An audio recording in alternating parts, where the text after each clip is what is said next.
The Google Pixel 4a. This is a phone that we were waiting for to launch since the beginning of this year, and finally it is launching on August 3rd. Now, so far we know everything about this phone, including the specifications, the design, and even the price. But today's leak comes with a surprise, and that surprise is the even lower price than what was rumored so far.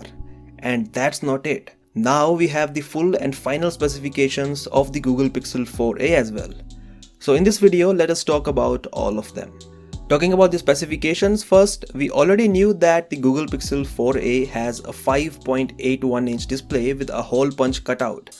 But there was some confusions regarding the panel being LCD or OLED. Well, it looks like the display panel on the Pixel 4a is OLED, and some other features of it include HDR support, always on display, and the now playing feature. So far we have heard that the Pixel 4a has Snapdragon 730, but according to this latest leak, the chipset is actually the slightly bettered Snapdragon 730G. There is only one storage option where you get 6GB of RAM and 128GB of internal storage.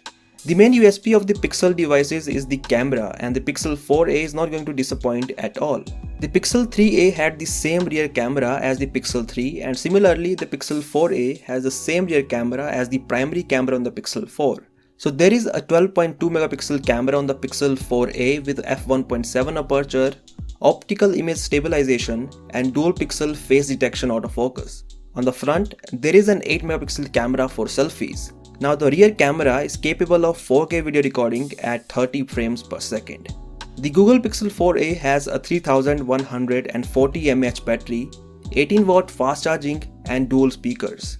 Finally, coming to the price, it was earlier rumored that the Google Pixel 4a would cost $399, but as it turns out, the Pixel 4a is actually going to be priced at $349, which is even cheaper than the price of Pixel 3a when it launched last year. At this price, the Pixel 4a is definitely an impressive phone to buy, especially in the US where there is no OnePlus Nord. So, are you going to buy the Pixel 4a? Do let me know in the comment section below. I'll catch you in the next one.